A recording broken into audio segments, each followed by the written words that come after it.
Sarı. Nereye götürüyorsun beni? Nereye gitmek istersin? Nereye mi? Eve. Eve götür beni. Evimi özledim. Sen özlemedin mi? Neden? Bir evim yok benim. Sarı. Sırlarla dolusun valla. Ha? Hepimiz öyleyiz. Sen... Nasıl ya? Konuşuruz. Şuradan bir çıkalım da.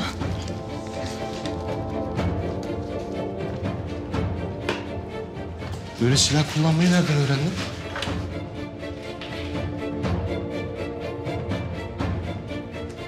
Bir dakika. Sen gazeteci falan değilsin. Sen hep böyle zeki miydin yoksa sonradan tedavi mi oldun yakışıklı?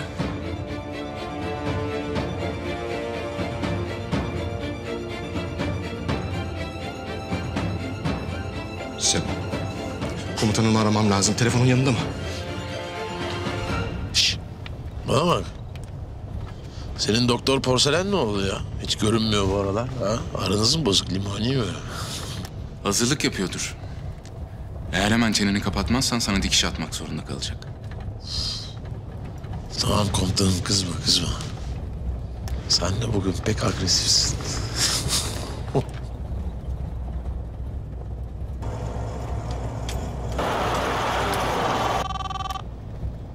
Alo. Komutanım dikkatli olun. Sebo peşinizde. Her an saldırabilir.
Komutanım, nereye gidiyoruz? Sakat bir yere. Yolun devamında başka bir ülkenin askeri üssü var. Geçirmezler bizi oradan. Başka çaremiz yok. Saldıracaklar, bunu almaya gelecekler.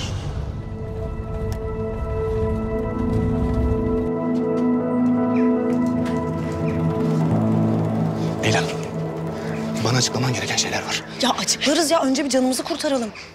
Öldü dediler. Tabutla gittiğini gördüm. Demek ki her gördüğün şeye inanmaman gerekiyormuş değil mi? Eylem. Ya ben kaç gündür nasıl kafayı yedim biliyor musun? İstifa etmeyi düşündüm ya. İçim kan ağladı, uykularım kaçtı. Gerçekten mi? Komik mi geliyor bunlar sana? Ay yo yani sen de haklısın da. Ama şaşırman değil sevinmen lazım. Nihayetinde hayattayım. Ben de onu merak ediyorum zaten. Bu sakinliğin beni öldürecek ya. Bari şuna cevap ver. Beni nasıl buldun? Hop. O benim adamım. Benim kaybolmam lazım. Bir yerlerde gelmek üzere. Size çıkın çabuk. Tamam haberleşiriz. Ortalık karışacak. Daha ne kadar karışabilir merak ediyorum.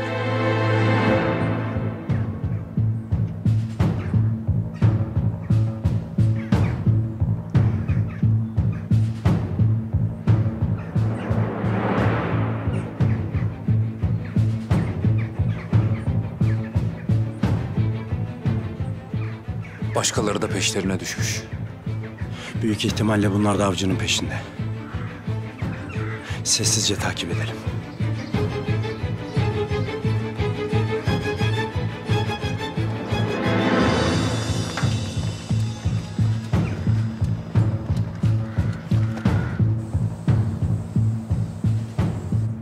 Alo. Lan buraya gelin. Askeri öldürdünüz mü? Hayır, kaçtı. Nasıl kaçtı? Nasıl kaçtın? Nasıl kaçırdınız lan? O gazeteci kızla beraber kaçıyorlardı. Saçma sapan konuşma. Öldü o kız. Ölmemiş, gözlerimle gördüm.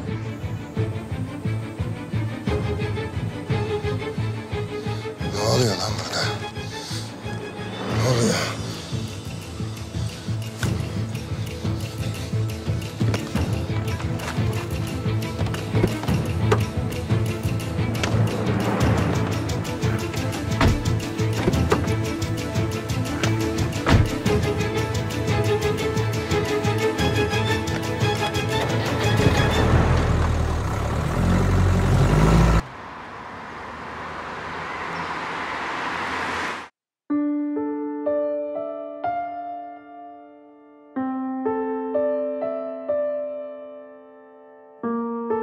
Merve Türel'in ölümü hakkındaki soruşturma sonuçlanmış. Yetkiniz dışı müdahalede bulunduğunuz için süresiz olarak doktorluktan uzaklaştırılmışsınız. Benim bir suçum yoktu. Bu benim kararım değil. Artık sizi hastanemizde çalıştıramayız.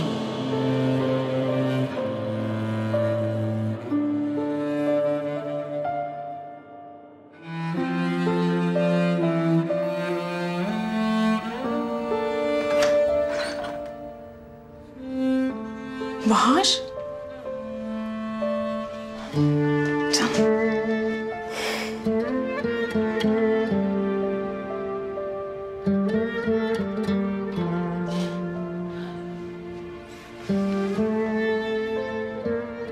Gel canım, gel, gel, gel.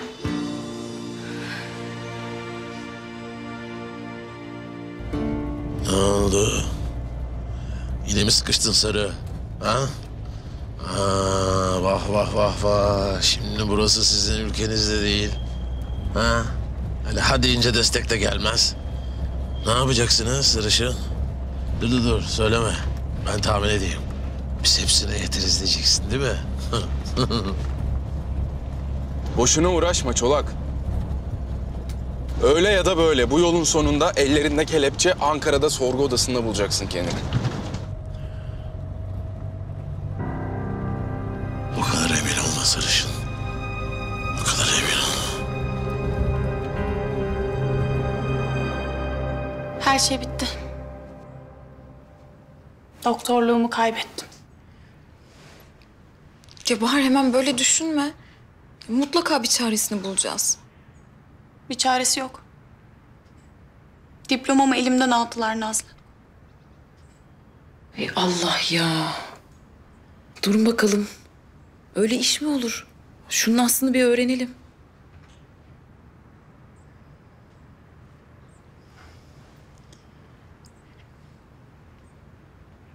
Sen ne yapacaksın şimdi? İstanbul'a mı gideceksin hemen? Bilmiyorum. Doktorluk yapamayacaksam burada kalmamın bir manası yok. Hemen öyle kötüyü çağırmayın ya. Mutlaka bir çözümü vardır. Öyle adaletsiz iş mi olur? Allah kahretsin ya. Hayatımda ilk defa kendimi bir şey başarmış gibi hissettim.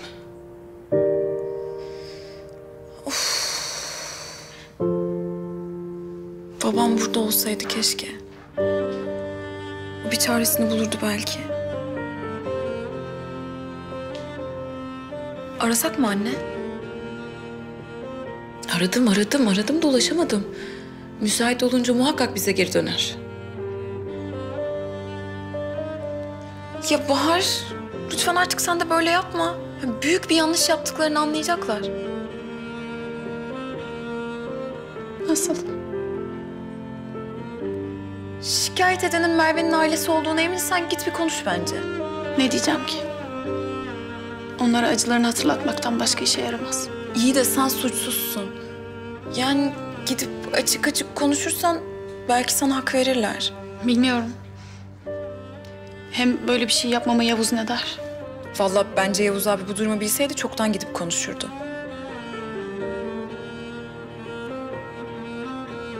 Öyle mi dersin? Yani Yavuz abiden bahsediyoruz. Öyle değil mi anne? Eğer ortada bir yanlışlık varsa Yavuz bunu düzeltmek için elinden geleni yapacaktır.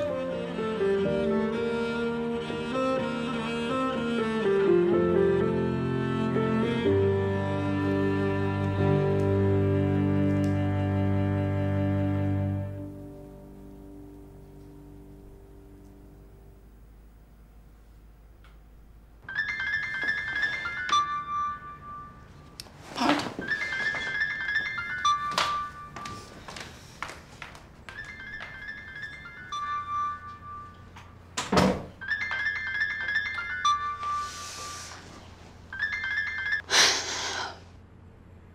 Alo Bahar. Efendim anne. Belli oldu mu sonuç? Evet. Bir daha doktorluk yapamayacağım. Diplomamı elimden aldılar. Tahmin etmiştim. Bu gibi durumlarda kimsenin gözünün yaşına bakmazlar. Çok hassas bir konu. Anne lütfen ben sana söylemiştim deme. Sinir bozmaktan başka bir işime yaramıyor. Öyle bir şey demeyeceğim. Sadece çok üzgünüm. Hadi. Sen hemen buraya gel. Detaylı bir araştırma yapalım. Gerekçeli kararı alalım. Tamam. Ben de öyle yapacağım. Galiba Merve'nin ailesiyle de konuşacağım. Ne gerek var canım? Onların şikayeti geri çekmesi bu saatten sonra senin durumunda bir şey değiştirmez. Olsun.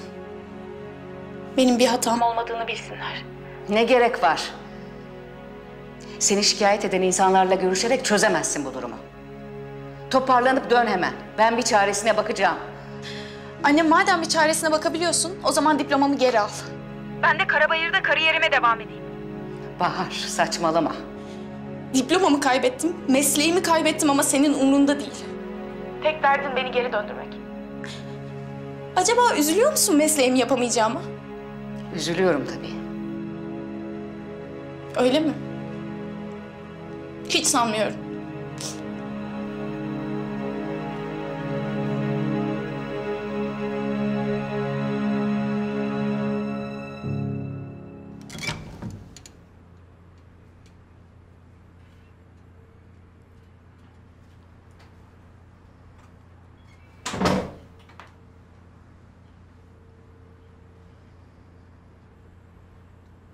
Ne oldu? Annem. Hiç üzülmedi diplomamı kaybettiğime. Yani sonuçta Karabayır'da kalmanı istemiyordu. Belki sevinmiştir İstanbul'a döneceğine. Böyle bir nedenden sevinilir mi geri döneceğime? Yani haklısın, ne diyeyim ki?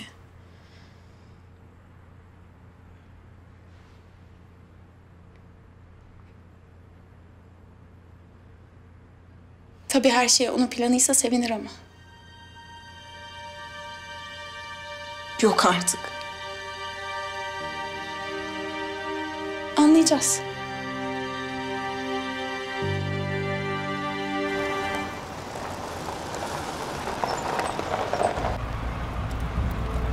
Kontrol noktası var burada.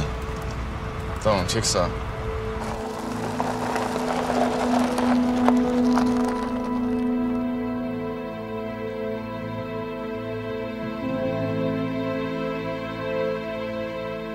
Herkes araçlarda kalsın.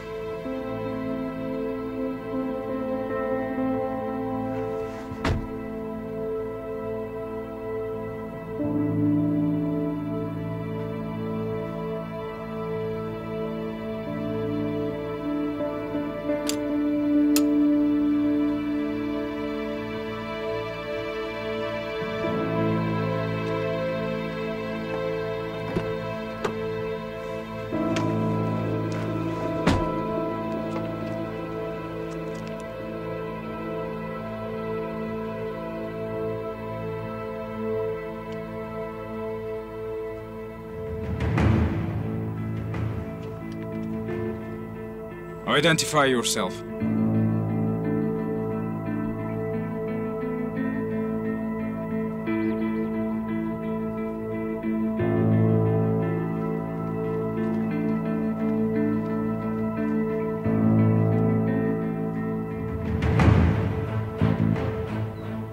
Türk Silahlı Kuvvetleri subayıyım. Sakın ağzını açma. Dostlarım gelmiş. İki çift laf etmeyeyim mi? Hem bu halde siz buradan sittin seni geçirmezler. Ben konuşursam belki şansımız olur. Az önce teröristlerle büyük bir çatışmaya girdik. Güzergah değiştirmek zorunda kaldık. Birine mi benzettin arkadaşım?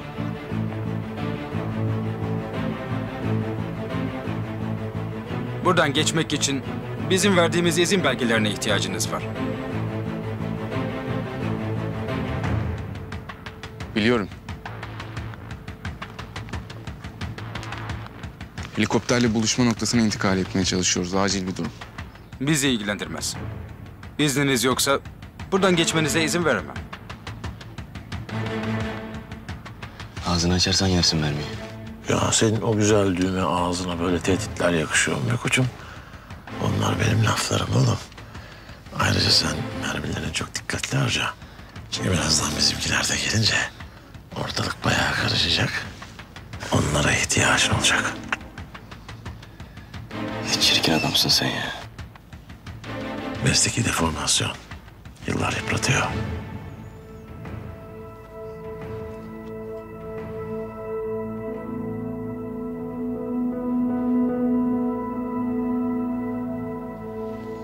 Selam.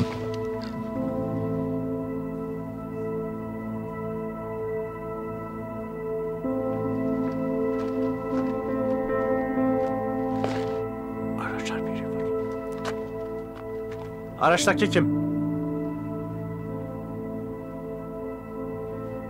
Yıllardır aranan bir terör örgütü lideri. Üst bölgesine bu durumu rapor etmemiz gerekiyor.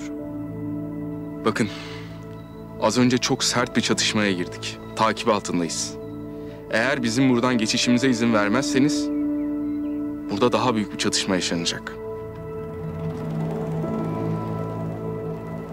Bizi tehdit mi ediyorsunuz? Ben kimseyi tehdit falan etmiyorum. O teröristi benim Türkiye'ye götürmem lazım.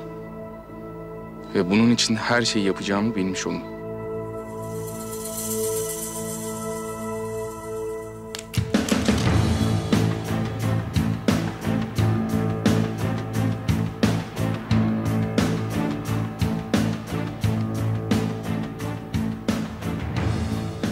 İşte başlıyoruz.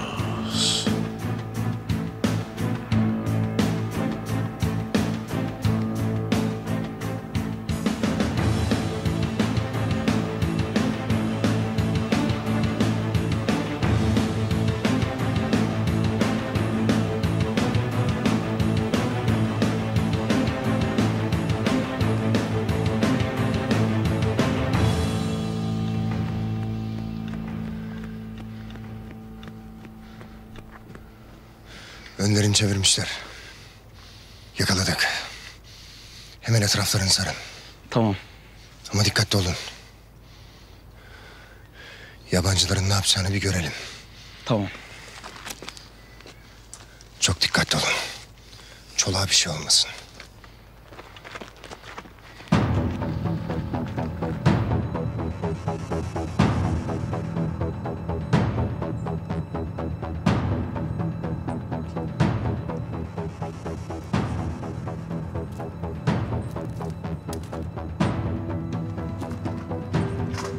Ne olmuş ya burada?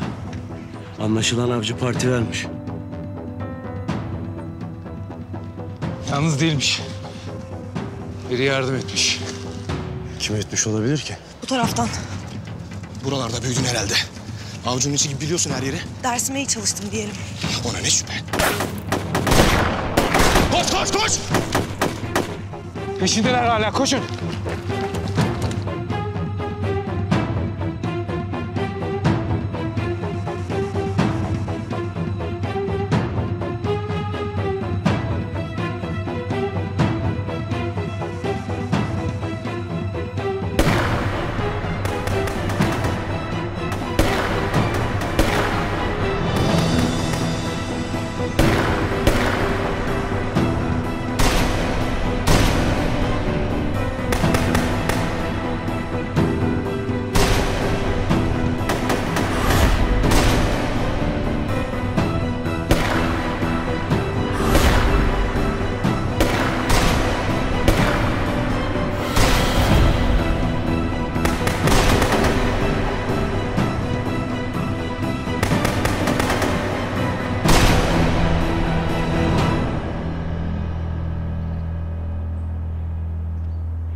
Etrafımızı sarıyorlar.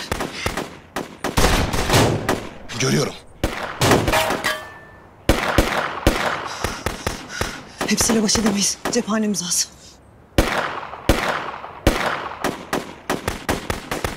Ne bakıyorsun? Bir şey yapmamız lazım. Kimsin sen ya? Sen böyle soru sormaya devam edersen kim olduğumu öğrenmeden ikimiz de öleceğiz zaten. Yok canım. Sırf kim olduğunu merak ettiğim için bu heriflerin bizi bitirmesine izin vermem.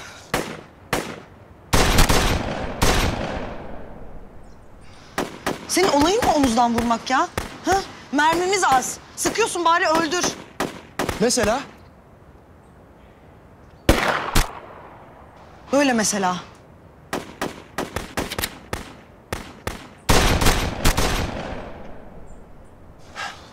Bu nasıl? Fena değil ama pratik yapman lazım.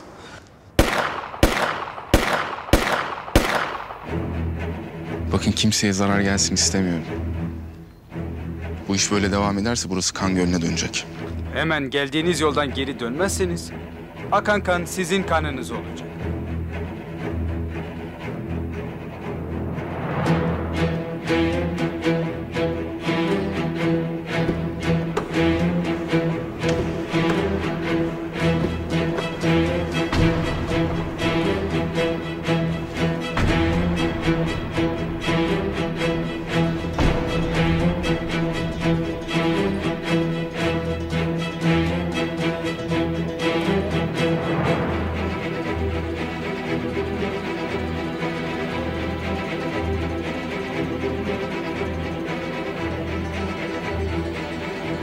Hemen geri dön. 10 saniyeniz var. Bakın yanlış yapıyorsunuz. 10 9 8 7 6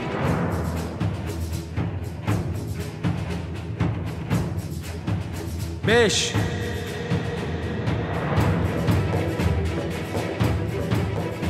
4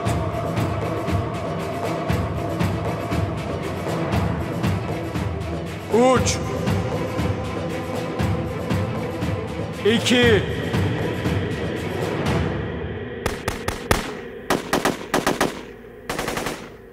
Dikkat edin!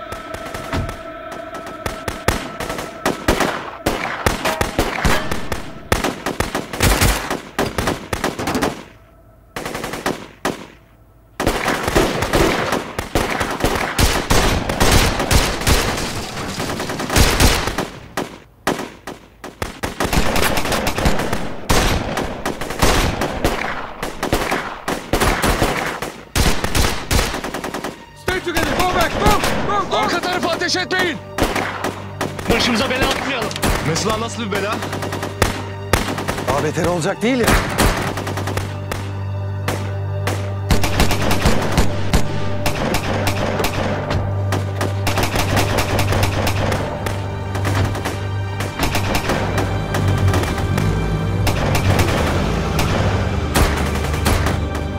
Bana bak. Arkadaşlarına yardım etmeyecek misin? Ediyorum zaten. Bütün eğlenceyi kaçırıyorsun. Baya eğleniyor sizinkiler ya.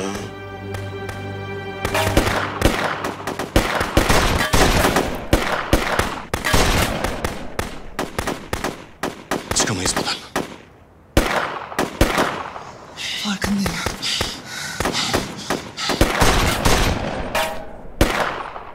Eylem. Böyle olmasını istemezdim. Kusura bakma.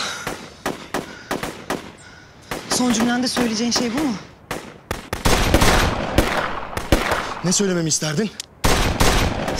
Bilmem, daha duygusal bir şeyler mesela. Duygusal. Şu durumda.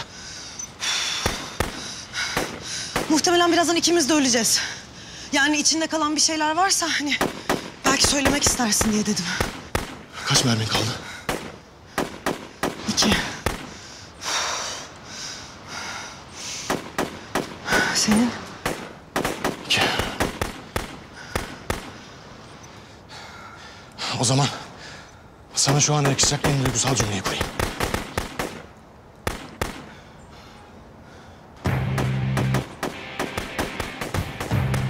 Üç deyince kalkıyoruz.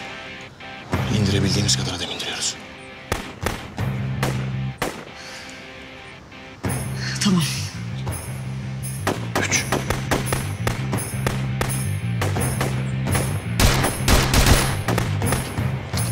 Dayan avcı! Ne oluyor? Bizimkiler. Karınca gibi üşüşmüş şerefsizler.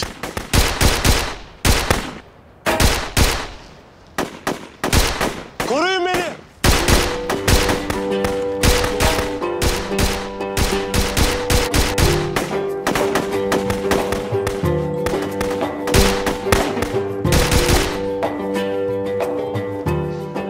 Merhaba. Lan bu kız ölmemiş miydi?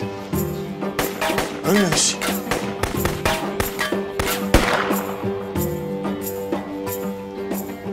Aga bu nasıl gazeteci ya? Uzun hikaye Keşanlı. Uzun hikaye.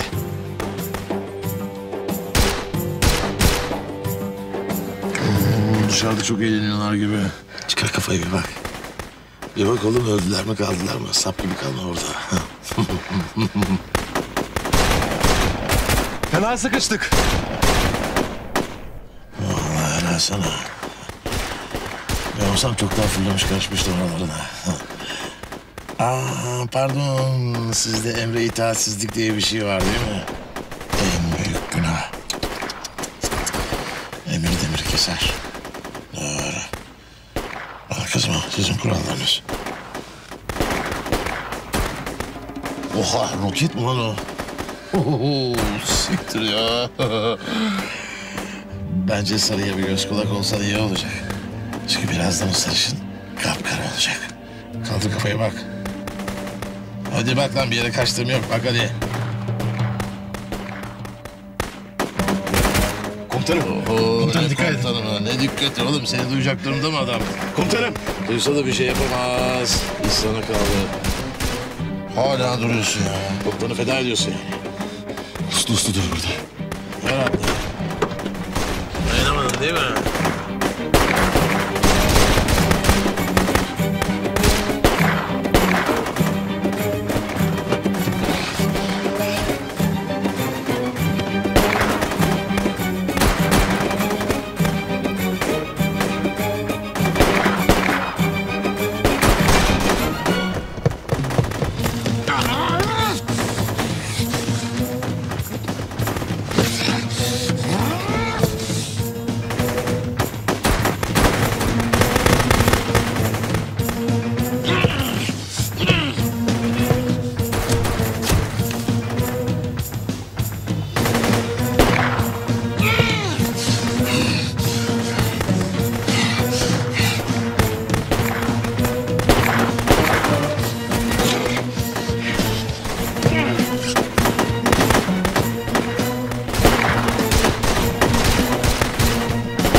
Kaç kişi bunlar?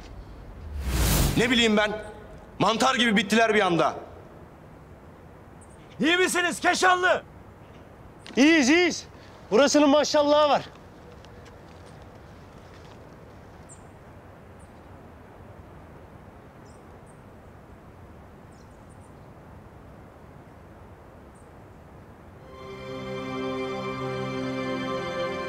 Sonunda. Allah'ım sana şükürler olsun.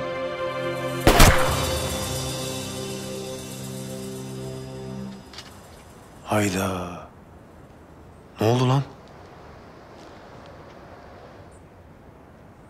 Sağ ol yenge ya. Yani bir sen eksiktin. Yok arkadaş. Havasından mıdır, suyundan mıdır yanımızda gezeni de kendimize benzetiyoruz ya. Boş ver sen bakma ona.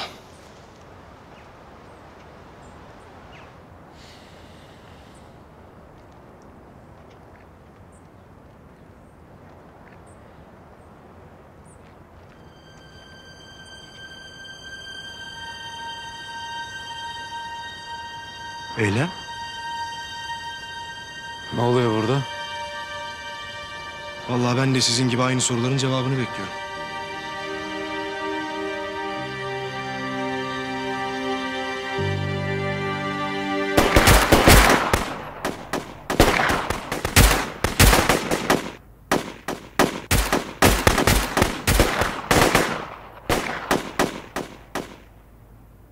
Komutanım bunlar kaçıyor.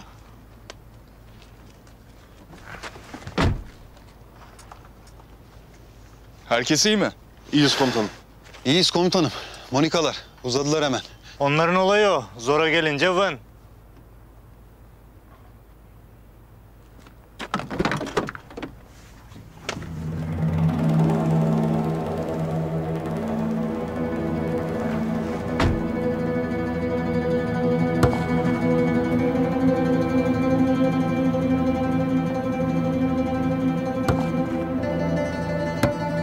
Çaylak.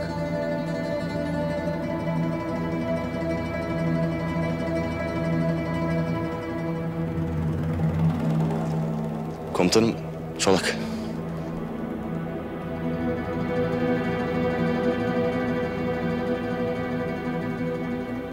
Komutanım ben RBG'yi...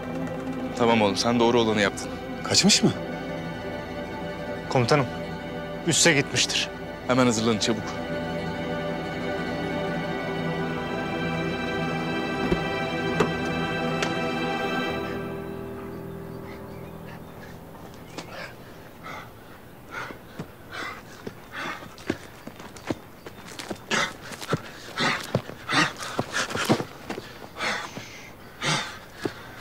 İyi misin? Davrarken yerde oldum.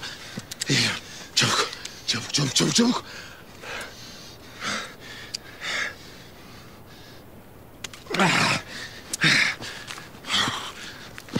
Ne yapacağız şimdi? Üste çok yakınız. Böyle devam edersek daha yaklaşamadan indirirler. Biliyorum, biliyorum. Telefonu ver.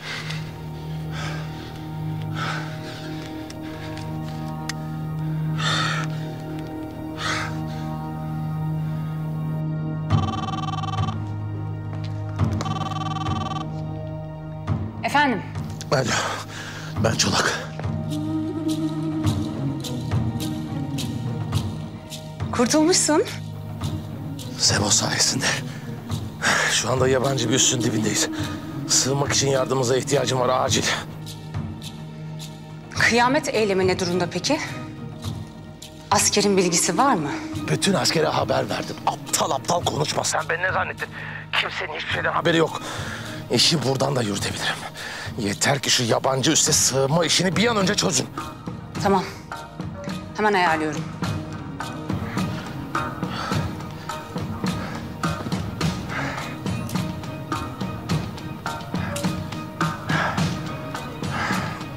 Nereye götüreceğini biliyorsun. Birazdan Türkiye'de taş üstünde kalmayacak. Ve bunu birlikte başardık. Hadi göreyim seni.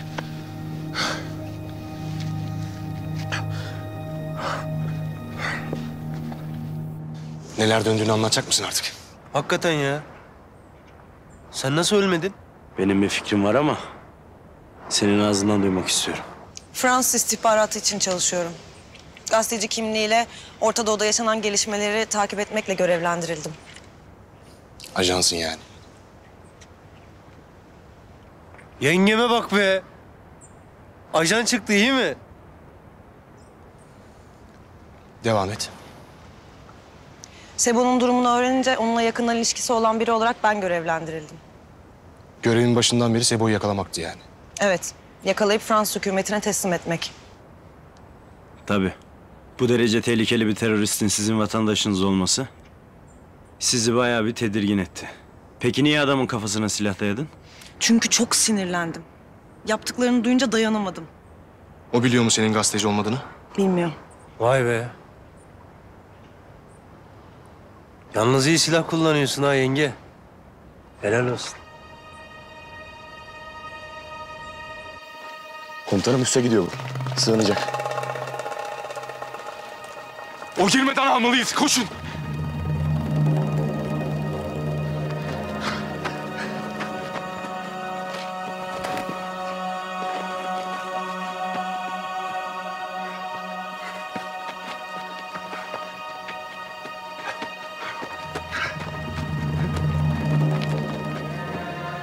Çolak dur, kaçamazsın.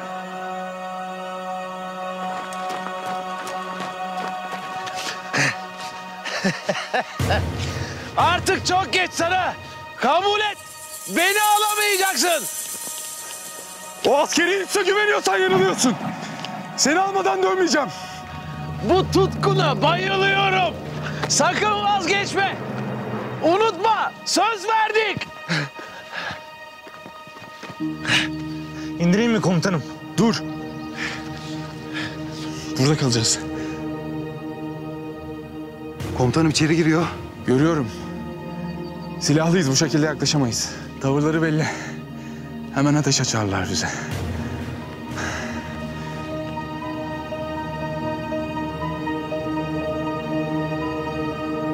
Tamam. Şimdi ne yapıyoruz? Çolağı durdurmamız gerek. Çolak elimizde zaten. Çolağı almış olmanız onun kıyamet eylemini gerçekleştiremeyeceği anlamına gelmiyor. Ya bunu da biliyorsun. Eylemin kilit ismi oğlu. Oğlunu durdurmamız gerek. Çolak yakalanmış olsa da planı oğlu gerçekleştirebilir. Araştırdık ama bulamadık. O gün beni kurtarmaya gelmeseydiniz oğlumun saklandığı depoya gidecektim. Hangi depo? Doğu tarafındaki. İyi de orası havadan ve karadan bombalandı. Çolak'ın oğlunun orada hayatta kalması imkansız. Emin misiniz? Yerin altına da baktınız mı? Kaya çatlaklarına kadar baktık. Tünel falan hiçbir şey kalmadı. Kastettiğim tünel değil zaten, sığınak. Sen bu kadar bilgiyi ne ara edindin? Kusura bakma, gizli bilgi. Kaynağımı paylaşamam. Etkilendim. Pardon? Fethi saçmalama. O anlamda değil. Biz istihbaratçılar... Tamam. Hadi gidip bulalım şu sığınağı. Yakın bölgede. Evet sığınağı bulalım.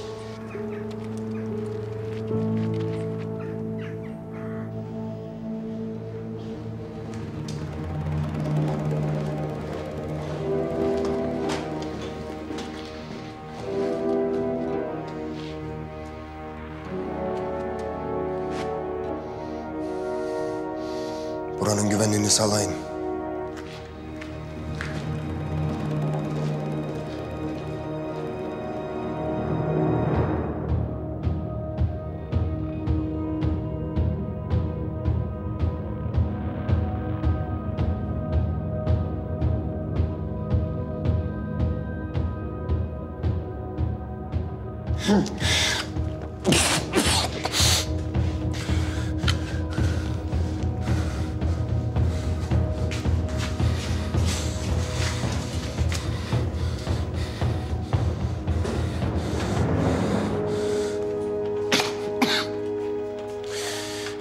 Şifre getirdim. Elini çabuk tut, baban bizden haber bekliyor.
İndirin silahlarınızı.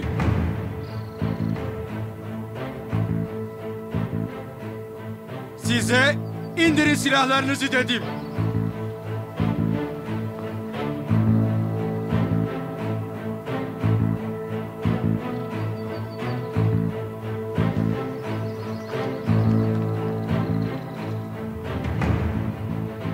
İçeri aldığınız kişi Türkiye'de çok büyük terör eylemleri planlayan büyük bir terör örgütü lideri.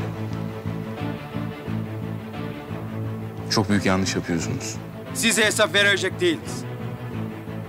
Hemen terk edin burayı. Çolağı almadan asla. Beni duymadın galiba. Hemen burayı terk etmezseniz ne ülkeniz ne de dünya burada görüldüğünüzü bile bilmeyecek.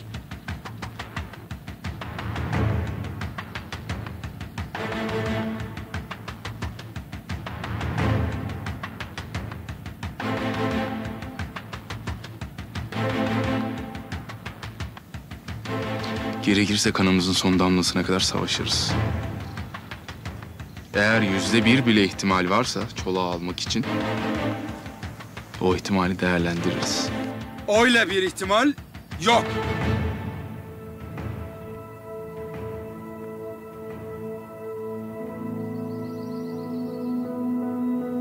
Çolağın nefes aldığı her saniye öyle bir ihtimal var.